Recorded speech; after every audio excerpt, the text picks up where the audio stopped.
Alrighty. This this is good. Hello, I'm Chris Gilman. I'm the co-founder and chief growth officer of AquaPoro. And AquaPoro, we make water out of air.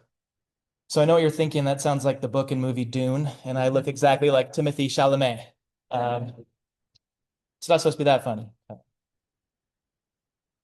We're in all seriousness, we're in the middle of a global freshwater crisis. The best numbers we have right now are that we're outpacing supply by as much as 40% by the year 2030.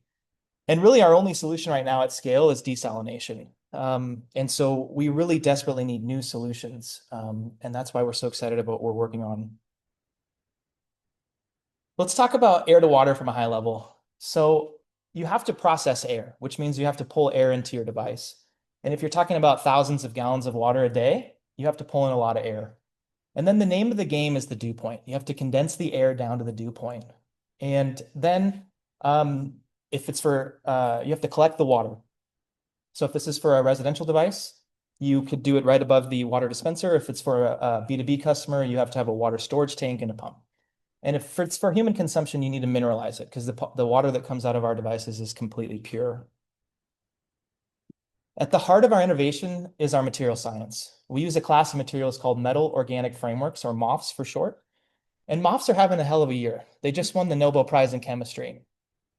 In fact, the founder of AquaPoro, some of his research is cited in the Nobel research. So if we could give him a round of applause, actually.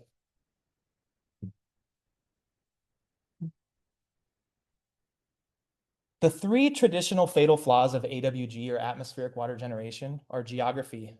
It has not been able to be deployed in less than 60% relative humidity. We solve that. Power. They're very energy inefficient. We've solved that with our sorbent material. And number three, this one's really important for B2B. Consistent water production over a 24-hour period. Red is a traditional AWG, green is AquaPoro. So now we can actually take this, and we have had a lot of success. Think red logo with white letters, polar bear in their commercials usually. Very large beverage manufacturer is really excited about this technology and just committed to 2 pilots last Friday. So we're super excited about that. This is the building block of our stream device, of how we scale this water production up. And we call it a modular pod. And what we do is it's a fluidization process. We pressurize these black cylinders, and we suspend our material in the tubes. And what this allows us to do is maximize our surface to air contact ratio and maximize our water production. But the other cool thing is that we can use waste heat. We can use waste energy, so hot air, and we can reduce our energy even further. And so they're already dumping hot air out as part of their manufacturing process. We can tap into that and lower our cost per cubic meter significantly. So now we can be competitive with traditional sources. So we have a scalable atmospheric water harvesting platform from residential all the way up to infrastructure level sizes. We got a lot of traction. We have $17 million on our residential device, and we have a lot of pilots. I mentioned the 2 on last Friday, and we've got several more. So we're super excited. I can talk to anyone about that after this. I want to give a special thanks and shout out to StartBlue. This has been the best accelerator program I've ever been through. The level of talent from the other founders, the coaches, the mentors, especially Mike and Hashem, you guys have been fantastic. Thank you so much for everything you've done for us. We've discovered a new potential revenue stream, which is always very exciting for a startup. And we call it atmospheric intelligence, but we have microclimate data that's very attractive to people in this region and globally. And so I just want to say thank you again. We are raising money, of course, right? We're at the tail end of our seed round. We have some great funds that have stepped up, and we already have a lead. I know the panel was just talking about that. So if you're interested in joining, we have, I think, maybe 1 allocation left. And yeah, thank you so much for the time.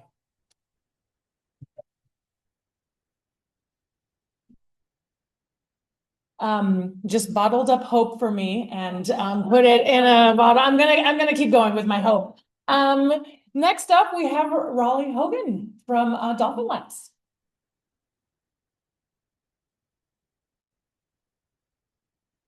Great, thank you so much. And I'll say I'm a California native, and I've heard about Scripps my whole life, so it's not lost on me the opportunity to be here presenting today and being in front of the audience that you guys have put together. So let's see, on to the presentation. So our company is Dolphin Labs. We're a startup based in Alameda, California, up in the Bay Area, and we're focused on an interconnected ocean.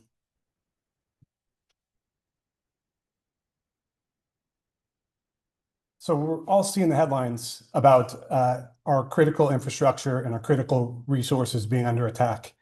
And it's an aggressive threat, and we normally find out about it after the fact.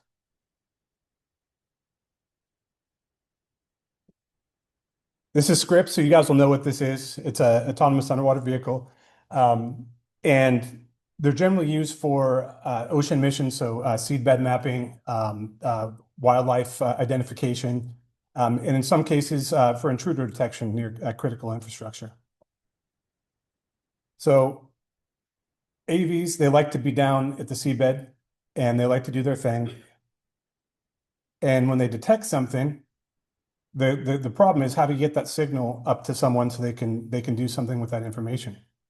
So in this case, we've got a threat detected around some critical infrastructure. What if there was a platform that sat mid-water table that could receive that message and decide whether it was something that needed to be communicated or not? And then it could transmit that message to a mission control center to where someone can make a decision about it. That's what we're building at Dolphin Labs. We're building the X node, which can operate at the surface or submerged. And it is a resident, autonomous, adaptable power platform. And it's powered by ocean waves. So it's 100% renewable energy. Can operate sending power down to the seabed through an umbilical or carry a payload on board. And it's got a rigid core where the payload sits and the power making equipment lies. And then it also has an inflatable collar. And the reason we did that is so you could expand the size of it to make it easy to transport. But then you can also deploy it from a small supply vessel off of a standard A-frame. So our business model is ocean infrastructure as a service. So think of it as us selling ocean rack space, kind of like a satellite in space, but for the ocean. And we're sensor agnostic. We can incorporate a variety of different types of sensors for different customer missions. And StartBlue has been really good about introducing us to companies that are doing exactly that sort of thing. So that's been a really important piece of this accelerator. We do have a neutral payload compartment you can see there just to illustrate kind of the concept. In terms of addressable market, so at the base of this pyramid is a $2.8 billion market for ocean science, defense, and the energy sectors on the mesh side. Where once you pull that plug and you're looking to do things autonomously, it's more like a $250 million serviceable market or service attainable market. Our platform is built on proven technology. We're a spin out from a company called KAHU, who tested off the Scripps pier in 2022.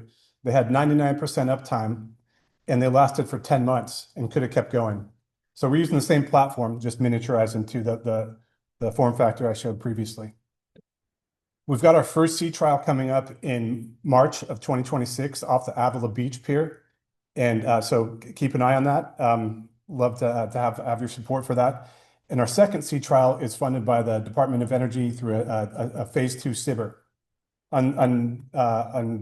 undecided location for that. Our team's a mixture of ocean science, industry, and academia. And we've got a really good collaboration with KAHU, who we share warehouse space with.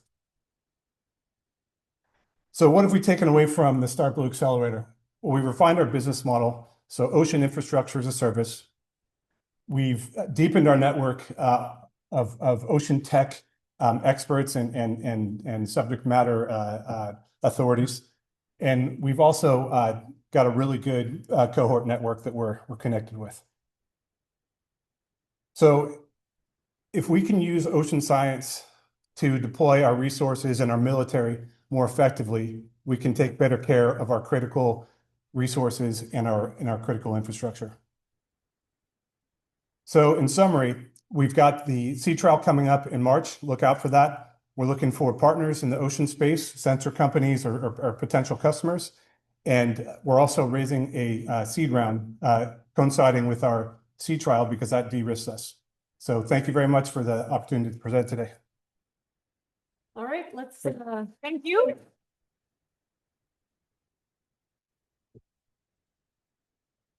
All right, up next, please help me welcome Euler Materials. I hope I got that right. Yes, and Nicholas Harrell. Come on up. I'm just gonna read this one if you want. Cool. Hello, everybody. I'm Nicholas Herrard. My co-founder is in the back there, Dr. Nicholas Beckler. Together, we created Euler Materials, where we have a solution that can cut the cost in underwater construction, as well as reduce the regulatory environment around it. So as we all know here, building in the ocean is expensive, but these projects are growing and continuing to grow. But to set some background, how do you start to build on the water? The first thing you typically have to do is called pile driving, where you have to hammer these piles into the ground, and that sets the foundation, which becomes your ports, your bridges, and your offshore terminals. This type of construction method alone is projected to grow to 6.1 billion by 2033. Now, when talking to the construction companies that actually do this type of pile driving, one thing we kept hearing over and over again were complaints about the regulatory environment surrounding it. These regulations exist for one simple reason: the noise that this type of construction generates. So as you're hammering into the pile, you're generating very dangerous shock waves up to 150 feet. You're actually killing the fish. And up to 6 miles away, you're disturbing the hearing of dolphins and whales, which disrupts their migration patterns. And it's because of these problems that these regulations exist, and these companies fear these regulations are getting even stricter and stricter. For instance, for about half of the year, you're not allowed to do this type of construction in the Pacific Northwest. And when you are allowed to do this, the permits force you to have some type of mitigative solution in place. And if these mitigative solutions don't work, you're looking at fines, but more importantly, you're looking at mandated downtime. So I was talking to someone 2 days ago, and he said they're operating about $500,000 a day in operating costs. So these mandated downtimes are unacceptable, and they'll do whatever it takes to avoid them. The main mitigative method right now are these bubble screens. Essentially, you blow up air bubbles, they disrupt the noise and reduce the sound that penetrates through them. Depending on what the permit says, you may need 1, 2, 3, even 4 of these bubble screens to sufficiently reduce the noise that's generated. And as the slide says, they have their own technical limitations, but basically they mean more equipment, more machinery, more personnel to actually do this pile driving. In some cases, the permits actually force you to have these double wall steel screens around the pile itself. As you can see on the pictures to the left, these things are huge and massive and obviously have the cost associated with implementing them. And this is where we believe our solution can provide value to these companies. With the Department of Defense, we created a material that has improved mechanical properties at up to 50% reduction in weight. And it's with this material, we envision creating a sleeve that enwraps the pile itself, thus reducing the noise that's created in the pile driving. And with this reduction in noise, what that leads to is better compliancy with the regulations, which can lead to increasing the operational window, which means you also have more time and equipment to do the pile driving itself. Additionally, with the improvements in the mechanical properties, particularly the impact and the damping of this material, we are lowering the operational costs while you're actually doing this pile driving. So we're tackling it from both sides. We're trying to increase your operational window while decreasing your operational costs. So the market, like I said before, $6.1 billion by 2033 for pile driving. Of that, at least 1.3 billion is going to require some kind of noise mitigation. This number was based on the projection of bubble screens by 2033. We were being a little bit modest, which I learned 2 days ago, trying to address 5% of this service addressable market. But after having some conversations, they actually suggested that we start targeting the bubble screen market as a whole, because this is really who we are trying to replace and mitigate. So a little bit about us. I'm a PhD student in mechanical engineering at UC San Diego. My co-founder is a professor in mechanical engineering at UC San Diego as well, and we have a long history of creating and testing these advanced materials. So we believe that we have the technical expertise to address this problem. Of course, have to thank StartBlue. They introduced us to the port, which then introduced us to talking to other ports and ultimately talking to these construction companies who really shine the light on how big of this problem is and how big it's going to be as we continue to build into and onto the water. So we're currently looking for grants and funding to explore prototype production and testing. We're also actively looking for partnerships to help us scale up this. As I said before, this was funded through the Department of Defense, so we're actively exploring dual use opportunities, and we have several things that we are currently interested in. The last thing I will say, given the 5 minutes, it's kind of hard to explain what this material does, but please, after this, come and talk to me. I have some samples with me, and when you're playing with it, you really get an understanding of what it does. You can be rough with it, throw it. That's kind of the entire point. So please contact us here in this below email, and thank you for your attention.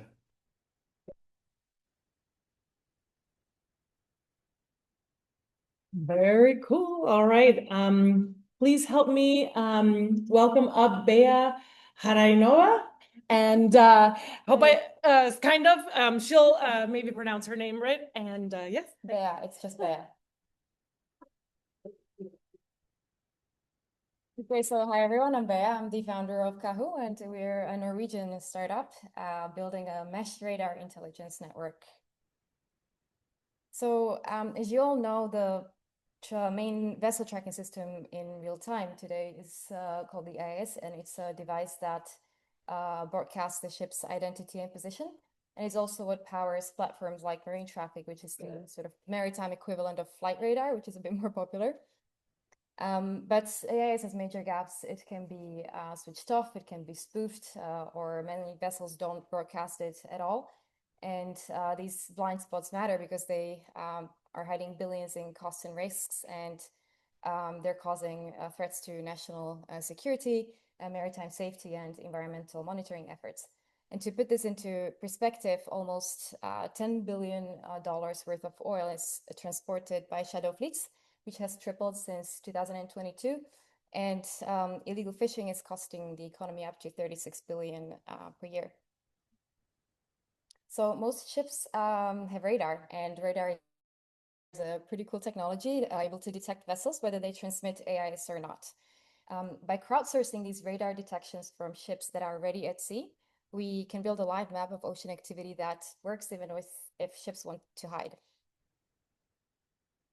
So our analysis shows that compared to what AIS is not revealing, if all the vessels that already share AIS also share their radar data, we could pretty much see the entire vessel picture at sea. So how does it work? It's a two-part system. First, an onboard software that goes on the vessel. It collects radar echoes, downsamples it, streams it to our cloud architecture using existing internet connectivity on the vessel. And in the cloud, this is where we overlay the data with AIS, we string it all into vessel tracks, and we also fuse it with satellite data that enables identification of a vessel as well. So this is just the you can see the onboard software and the very rough and sketchy cloud platform still. But this is effectively how it runs. You can see live targets, some movement patterns, and this is collecting from many ships. And in the cloud, as I said, that's where all the data fusion is happening. And this will also be the main user interface ultimately. So for ship owners, this means better situational awareness at absolutely no cost.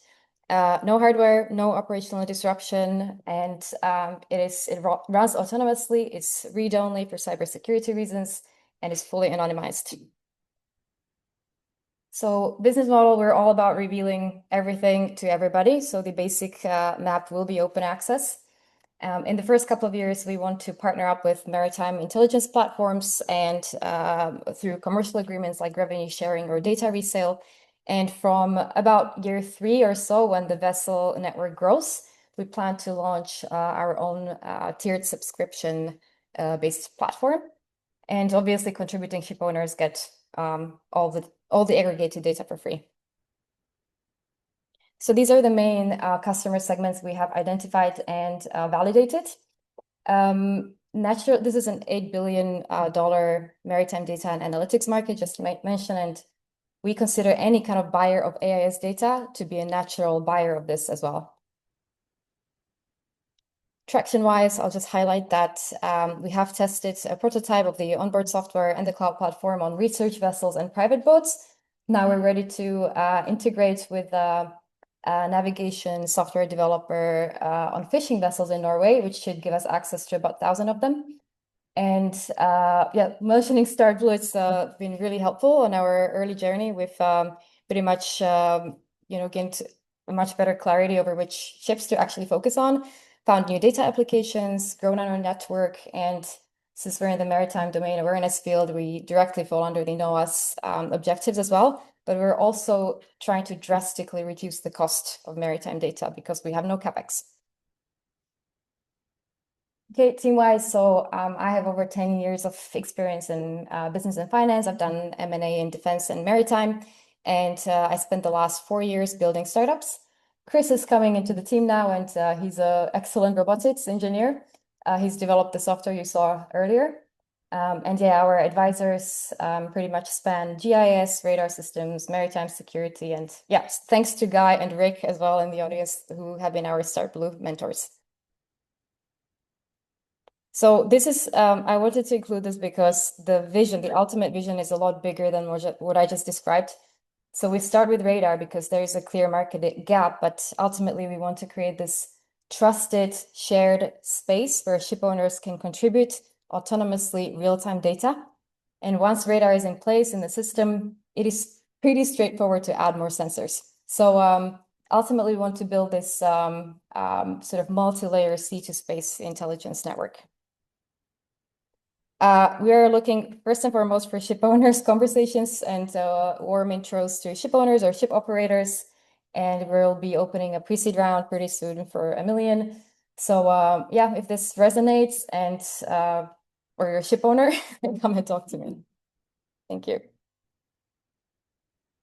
Thank you. Thank you.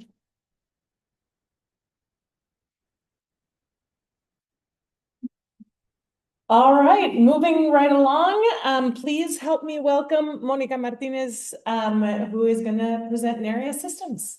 Yeah.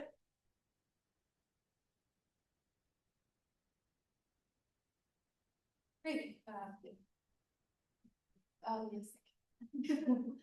So I want to start by asking all of you to think of an underwater vehicle. You can be thinking perhaps of a $1 billion submarine or maybe a small survey AUV. But there's one thing they all have in common. And that is they need one component to move. And they'll use what? A spinning blade, a thruster. And so we're Nereus. We are presenting a new product that will replace the thruster, so you can go places where no one can go. It's clear from this week that we have a big, bold agenda to fulfill in the next 10 to 40 years.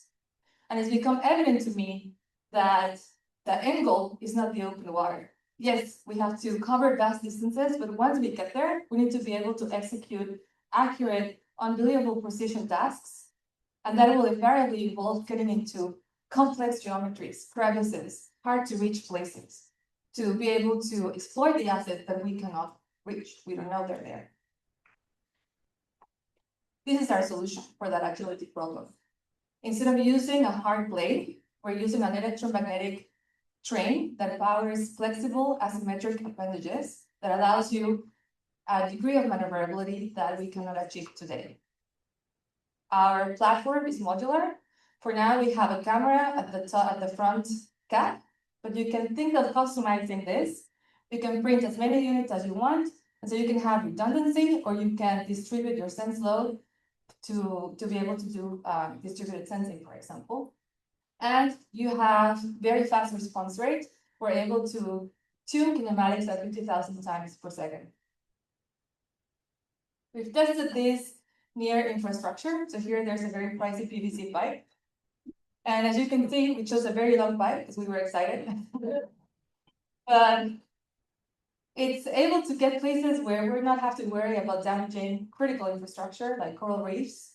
It's not prone to entanglement like thrusters are. And as you can see, it works.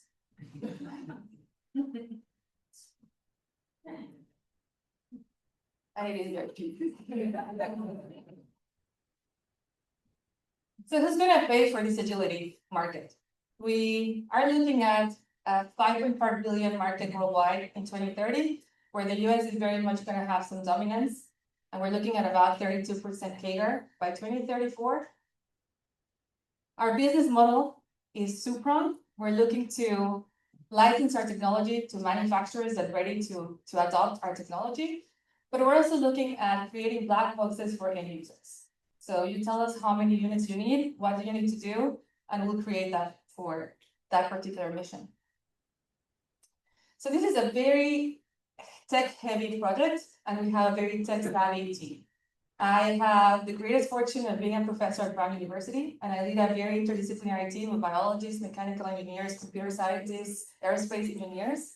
Not only that, Niels and Marjorie are with me today and are part of Nereus alongside others from that team. But we also have very strong deep ties with the Naval Underwater Warfare Center at Newport. We work with Scripps Oceanographic Institute and with NASA JPL. And so this allows us to be right there with people that need this type of technology. And I think that shows in our trajectory. So we are supported through the Department of Defense, Office of Naval Research. We have a 2-year, $3 million grant. We're in our first year of that grant. We were able to reach a prototype level of TRL-4. Our partnership with StartBlue has been amazing. So far, on the business side, we feel confident and ready to go forward. We know what we're doing. And we propose to NOAA for the dual use. So we're really much looking forward to not only for bridging the gap between industry and these very much needed environmental stewardship. We have a very aggressive timeline. So we want to integrate, do our system fusion, exercise, communication and swarming, and complete a pilot test by the end of 2026. And because this is still a hardware project, upfront costs can be heavy at the beginning. So we're raising between $3 and $5 million to do this. But this will be critical to demonstrate this type of technology. Because again, we will need to reach places that are unachievably hard today. So I hope you join us, and the QR code can let you know more about us. Thank you. All right, and we have come to our last of our launch cohort. Please help me welcome Ellen Briggs with Ocean Analytical Engineering.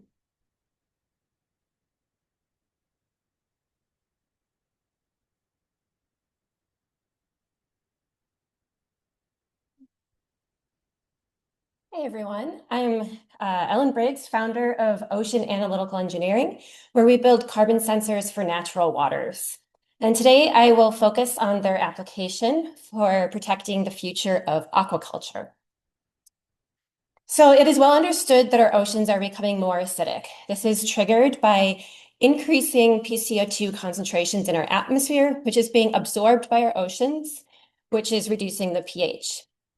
Ocean acidification nearly collapsed the West Coast shellfish industry in the mid-2000s. So ocean acidification is particularly problematic for shellfish hatcheries. The hatchery workers are tasked with maintaining healthy shellfish larvae in order to optimize growth and survival rates. This is very difficult to do under acidic conditions, which leads to the shellfish shells becoming deformed, decreased growth rates, and increased mortality. One fisherman described the situation as the shells just crumbling in his hands. So the shellfish industry is a multi-billion-dollar market globally, and ocean acidification is getting worse and growing in expanse, leading to significant decline in shellfish supply. In North America alone, there will be an estimated consumer loss of $480 million per year by 2100 due to ocean acidification. And this doesn't just impact consumers, but jobs and livelihoods as well. So to combat the problem of acidic water, the fishermen dose their intake water with carbonate minerals in order to neutralize the water used in their hatchery tanks. But how do they know how much to add? And they also don't want to add too much mineral. And so ultimately, they need to measure the carbonate chemistry. And typically, this is done by collecting a bottle sample, sending it off to an analytical lab, and roughly 2 weeks later, they find out why their stock died. So there is a lot of urgency to build a system, an instrument that would provide real-time data of their intake water. And that's shown in the middle figure or picture here. Unfortunately, the system is extremely cumbersome, difficult to operate and maintain, and more often not working than it is. So in comes our solution. We've been developing a dip probe that outputs carbonate system data rapidly at reduced cost and operator requirements. And so our dip probe outputs pH and total alkalinity, or the neutralizing capacity of natural waters. And this provides continuous information in real time on exactly how much carbonate mineral to add before, during, and after dosing. Continuous information is critical because you get a very different result in these highly dynamic coastal environments, depending on when you make your measurement. I'd also like to point out that there's many other applications for this sensing technology. This data set is actually collected in a coral reef in Hawaii while I was visiting for my wedding. And yes, I went to my wedding. I wasn't just in the field. So this sensor can be used for coral reef health monitoring, better constraining climate models, marine carbon dioxide removal, and basic scientific research. At OAE, we have decades of experience building, deploying, and maintaining chemical instrumentation for natural waters.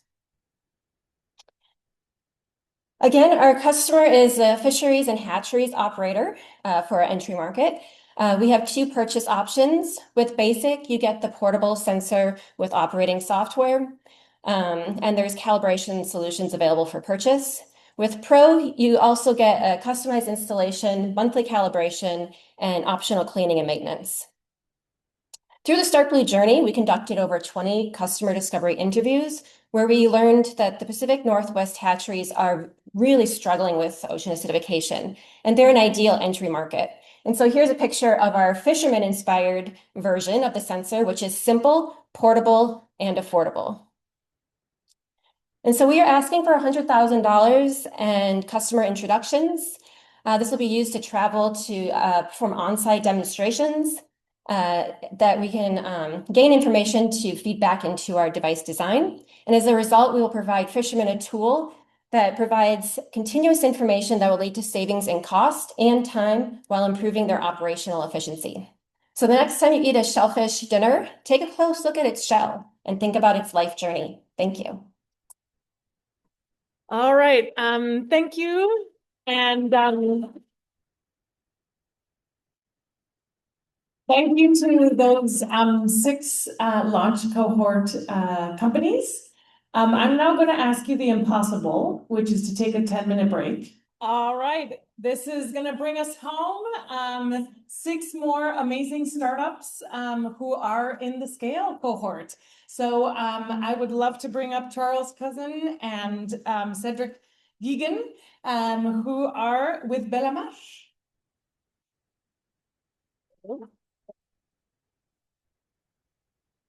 I will back. Oh, here, one more. There you go. Hello, we're all here today because we understand the importance of data in ocean monitoring. My name is Charles. I'm the co-founder of Bellamare, and we are presenting Cyclic, our subsea instrumentation solution. Meet Elsa. She's a driven young oceanographer eager to make an impact in ocean research. She plans to deploy a suite of instruments offshore San Diego.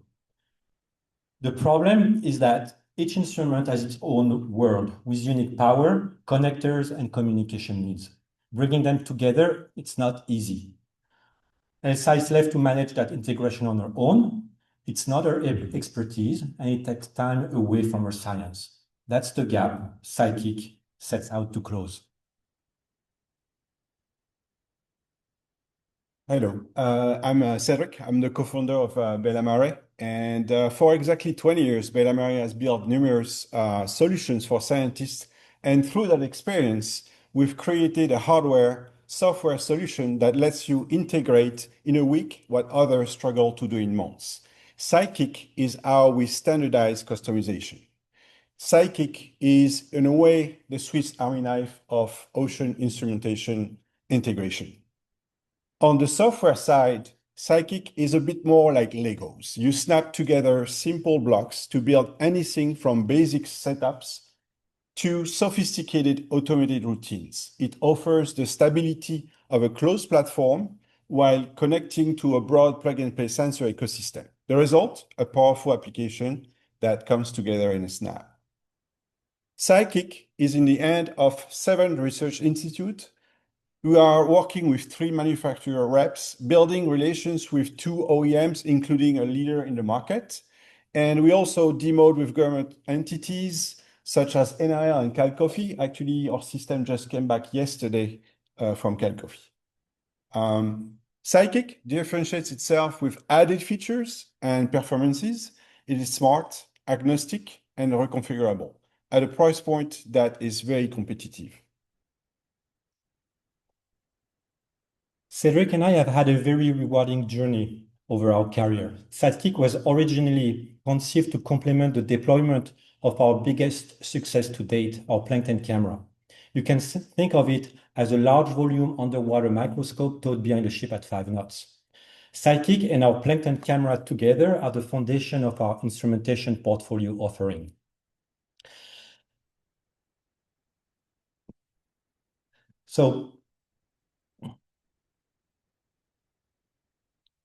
Sorry, I lost track of the speech.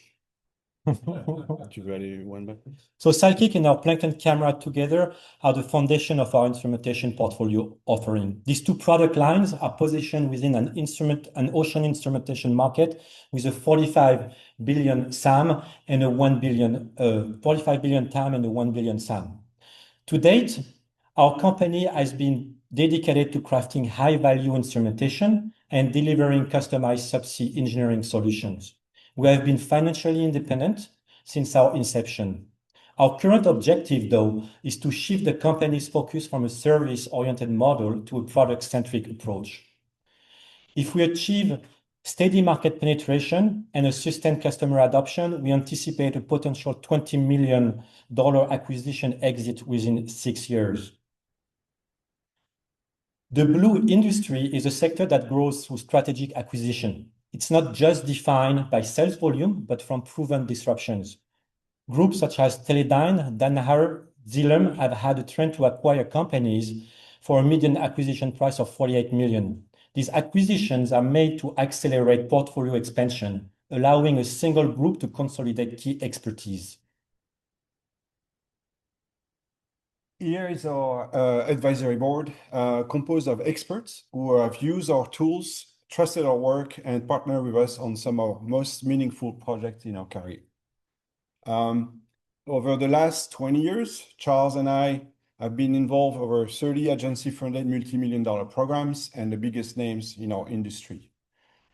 We are asking for 1.75 million in funding for business development and scaling manufacturing. Our goal is to reach 3 million yearly sales by Q4 2028. Beyond capital, we really need what we need is a team of business executives to lead growth while we stay focused on technology and science. We would like to thank StartBlue for the journey we've shared and all as its entire team, and acknowledge our amazing mentors, Neil and Mike. During our StartBlue journey, we have worked on our 2 main goals of establishing a trusted and recognizable brand, as well as positioning our applied innovation as the next generation tools for ocean monitoring. By setting clear KPIs, doing customer discovery, and working on our website and branding, we have established clarity for real growth. Thank you very much, and we hope we have questions. All right, Chris Contos, please come up with Mar Oceanographic. Oh. There you go. Thanks. So I'm here with Tyler, so if there's any questions, please feel free to jump in, Tyler, as well. But I am Chris Contos, the sales director at Mar Oceanographic, where we enable ocean observers, whether that's a researcher at a university, commercial med ocean engineer, Navy or NOAA oceanographer, to really get in and measure upper ocean high resolution data for a long periods of time and doing that inexpensively. So NOAA defines this kind of space of technology as the ocean enterprise. It consists of the technologies and services that observe, measure, and predict the ocean, and the use of that data to address societal and environmental challenges while supporting the growth of the ocean economy, which that economy is projected to grow to about $3 trillion in 2030, yet only $1.2 billion-ish is currently allocated to ocean monitoring tools themselves. This gap matters because the ocean data is the foundation for accurate climate forecasts, managing seafood, protecting coastlines. But the core problem here isn't really just funding, and it's not the technology itself. The constraint is really in the operations. It's where ship time has costs of like $50,000 a day and can easily exceed the cost of sensors like many times over. So to illustrate this point, today, oceanographers have a few options that they go out and use to collect high-resolution data. Ship surveys are one. They're expensive. It requires the ship to stay on site to be able to make those measurements. Then there's subsurface and surface moorings. These require ships to deploy them, to recover them, but often also include multiple weather days and transit days to get to your site. And the vertical resolution that you're able to achieve with these moorings require multiple sensors, which quickly drive up capital costs. And then there's autonomous robots, which can be expensive, and they're still limited often by power and endurance, reducing the frequency of this data sampling and how long they can stay out. And still, many of them actually require a ship to go deploy them and recover them anyways. So regardless of the platform, it's not really the science that's limiting us. It's really that interval that it takes to go out and retrieve the equipment, clean, change batteries, and then redeploy. And when we can't keep sensors out continuously logging data, we're left with gaps that really it directly impacts that forecasting that we're trying to do. And this is really the problem that we solve. And our approach begins with Wirewalker, which luckily we have a few friends here at Scripps. And so you've already heard Wirewalker mentioned a couple times. We have a little demo over here, so I really encourage you to come check it out. But Wirewalker is our wave-powered vertical profiling system that uses the natural rise and fall of ocean waves to move through the water column. There's no motors, there's no batteries for mobility. And for the cost of about 1 day at sea, you get incredibly high resolution data using a single customizable sensor suite. And with that, you also get high tempo coverage. Wirewalker has been field hardened with over 15 years of development at Scripps and has been trusted by NASA, the US Navy, Woods Hole, tons of other leading international programs. And Wirewalker has really changed how we measure the ocean.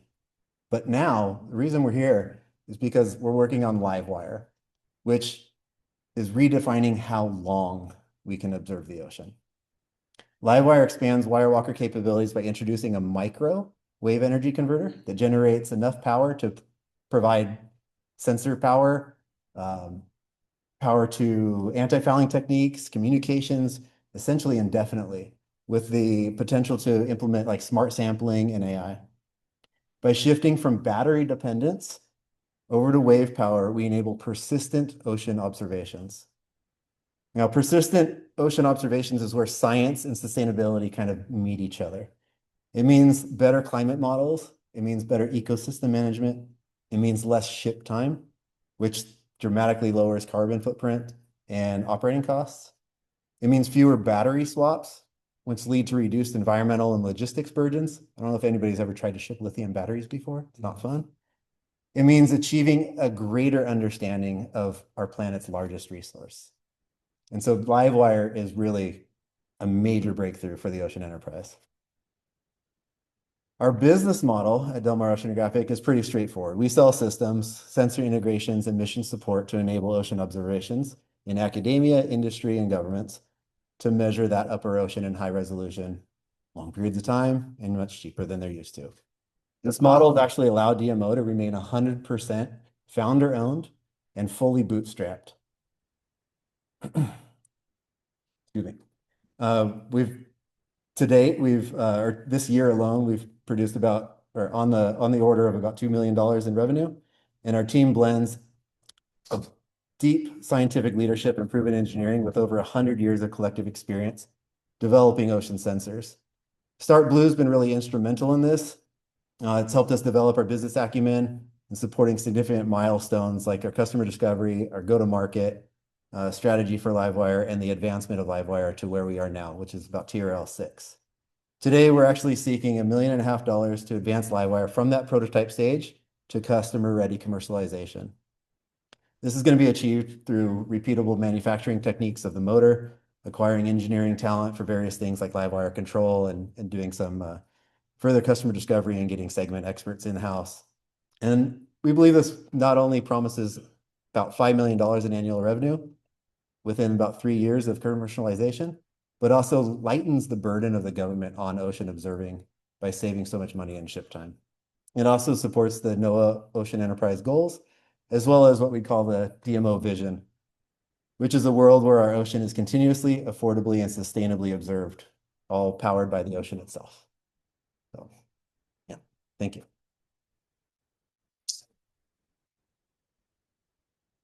All right, I think we're actually going to move forward. Thank you.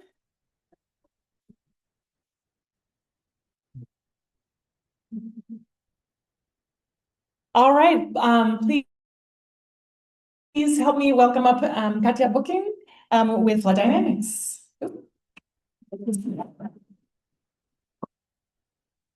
Hi, everyone. I'm Katya. I'm a co-founder of Flood Dynamics, and we're here to revolutionize the flood risk assessment world, bringing the next generation of flood intelligence.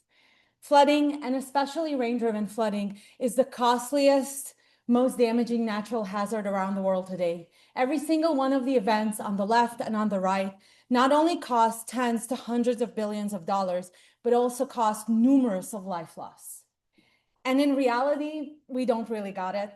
Today, we're using dramatically outdated technology. If we're looking at the FEMA and other legacy models, they're very static in nature at a coarse resolution of at most 300 over 300 feet, which can't see kind of asset level, and they ignore rainfall completely, which is today actually the 80% of all urban flood damages. Unlike them, Flood Dynamics is bringing 1 feet resolution, spatial and temporal, with rain, river, and coastal coupled floodings, predicting where, when, and how flooding is going to hit you on a building level and asset level accuracy. What we are bringing is predictive intelligence with real-time modeling of flood and flow, coupled with AI-driven mitigation adaptation strategy and early warning system to solve the 4 pillars of infrastructure readiness, insurance optimization, damage quantification, and emergency operations support. What we're bringing is 3 tools, all in one user interface friendly dashboard. FD Predict for compound flood risk assessment on 1 feet resolution for various infrastructure systems, FD Prepare for AI-driven mitigation adaptation strategy, bringing you the efficacy for any mitigation or construction project you want to build, and most importantly, the high-resolution early warning system, letting you know how exactly the rain that's about to hit us in a few hours is going to impact the surface flooding, and where should you deploy your management teams and evacuations. And we've already been deployed in 2 city-scale pilots and 2 more regional scale pilots. Here's a small example just of our flood results. On the left, you see the city of Cambridge, Massachusetts, dramatically underestimating surface flooding for the 1 in 100 year rain. On the right side, you see flood dynamics technology, a snapshot of our surface flood detection. Now, our model was also validated against previous flash flood events, giving you the confidence of the results and uncovering over $10 billion of hidden damages that previously the city could not find, but some of them were materializing in every flash flood. We are bringing pinpointed ponding and flow paths, protecting critical infrastructure and access, quantifying uniquely damages to various city infrastructure systems, not just housing, prioritizing drainage, optimizing insurance, and most importantly, we're aligned super well with NOAA's mission for real-time hazard prediction, preparedness, and bringing resilience to every single community in the US. What we've achieved so far is over $20 billion in hidden flood exposure uncovered for our pilots, over $5 billion in projected losses avoided, and over $600 million in exposure reduction just for the MIT campus, bringing their insurance down dramatically. During our StartBlue program, we were able to refine our pricing for public and private sectors, sharpen our go-to market, and expand our visibility. Most importantly, our amazing mentors, Mark and Nick, and the whole StartBlue team helped us foster strategic partnerships with 3 climate tech collaborations, 3 cities, 1 fellowship, and 1 state grant applied. Thinking about this, the market is huge. Just the serviceable, obtainable market of what cities and insurances are spending today on much inferior, outdated technology of flood simulations is over $1 billion. And the TAM is huge. What we're bringing in our business model is a SaaS annual subscription ranging roughly at $1 million for an average size large city for each and every one of the products. For every $1 million deployed with us, we will bring municipalities and communities $10 to $200 million in avoided losses. Our team consists of 5 people with 2 co-founders, MIT-trained engineers, amazing mentor group. And what we're asking from you today is $3 million to reach 15 million ARR within the next 24 months, where most of the money would go to market and delivery and acquiring amazing, amazing talent. We're Flood Dynamics, and we're here to revolutionize the flood risk assessment world. Thank you, everyone. All right. Please help me welcome up LiftLabs, 3 to go. Bittersweet. Cormac, Horners, where are you? There's a couple of things. Oh, there's 2 slides here. Yep. All your questions. Answer. All right. Oh, here we go. I know the mic's all yours.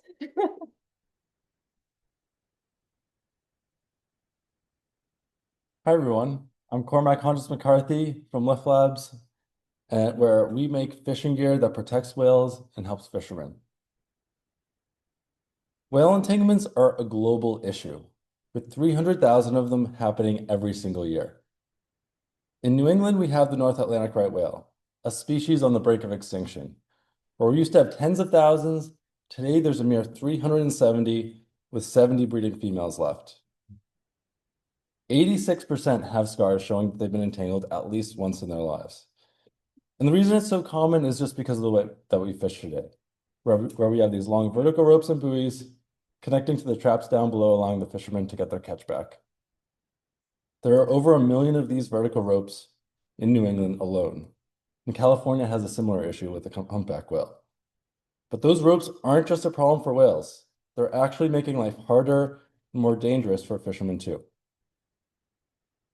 In Massachusetts, up to 63% of state waters can be closed to traditional lobster fishing, with Maine following suit. If we do nothing, the whale population keeps dropping, closures expand, and we end up with fewer whales and even fewer fishermen, threatening a roughly $30 billion industry and the coastal communities that depend on it. And the rope and buoy doesn't just hurt whales. They're a huge safety risk. Fishermen really do get dragged overboard by these tangling ropes. And on top of that, they can lose up to 30% of their traps every year from storms and boat traffic cutting their lines. that directly cuts into their profits and leaves all of that gear sitting on the bottom as waste. It's pretty clear that the way that we're doing things now isn't working for whales or for fishermen. And here's the important part. Fishermen aren't the bad guys in this story. They've actually been leading on conservation for decades. Fishermen have been constantly adapting to change. New England lobstermen often repeat the line, "We were conservationists before conservation was cool." And they mean it. Since the 1990s, they've put self-imposed rules in place, like size limits, trap limits, that have helped keep the lobster population healthy. So these are people who care about our oceans. They've already proven they'll change how they fish when it helps the species and keeps the fishery alive. Our solution is called EcoLift, and it works by simply clipping onto their existing traps, sinking to the bottom of the ocean, and when the fisherman's ready to bring their gear back, they send an acoustic signal down to it, inflating a buoy which lifts the traps up to the surface, allowing for their first trap to be ready. And a study that we did with a Rhode Island lobsterman showed that fishing this way can reduce the amount of time that he's on the water by up to 2 hours every single day. And to reset the gear, it takes under a minute.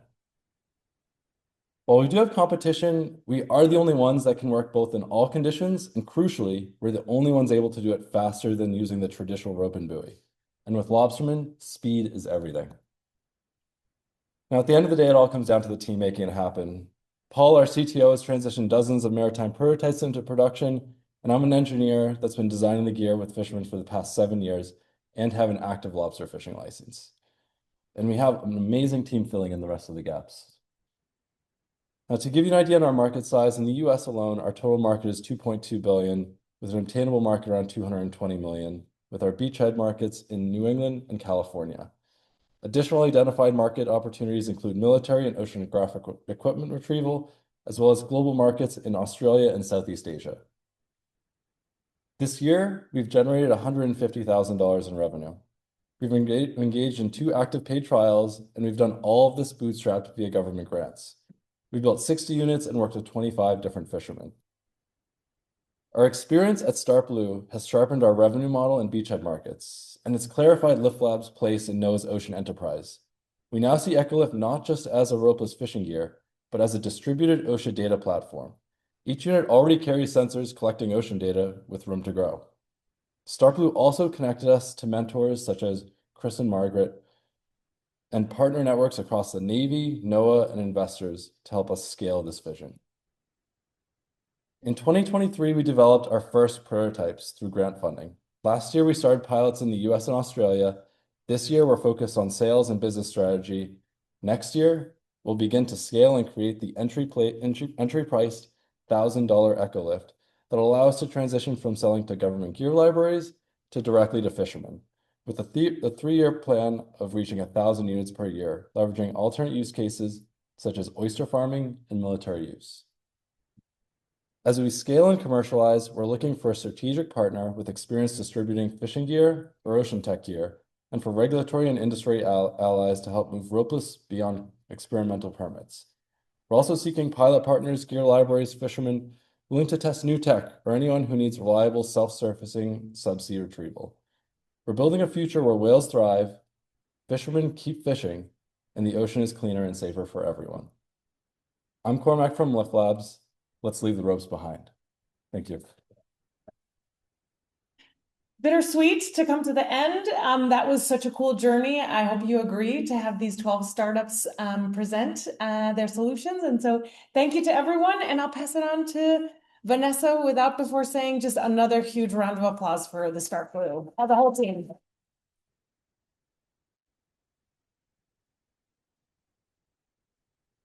Well, I just gotta say, well done on all fronts. That was super impressive. You guys put in so much hard work over the last couple of months.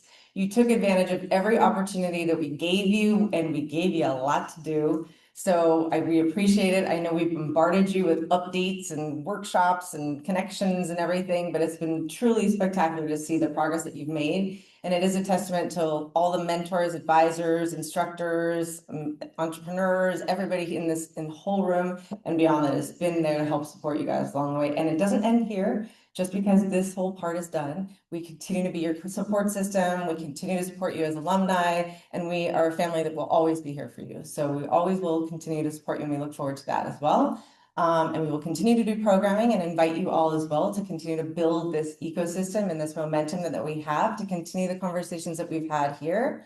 And yeah, just want to thank you all again. It's been so wonderful.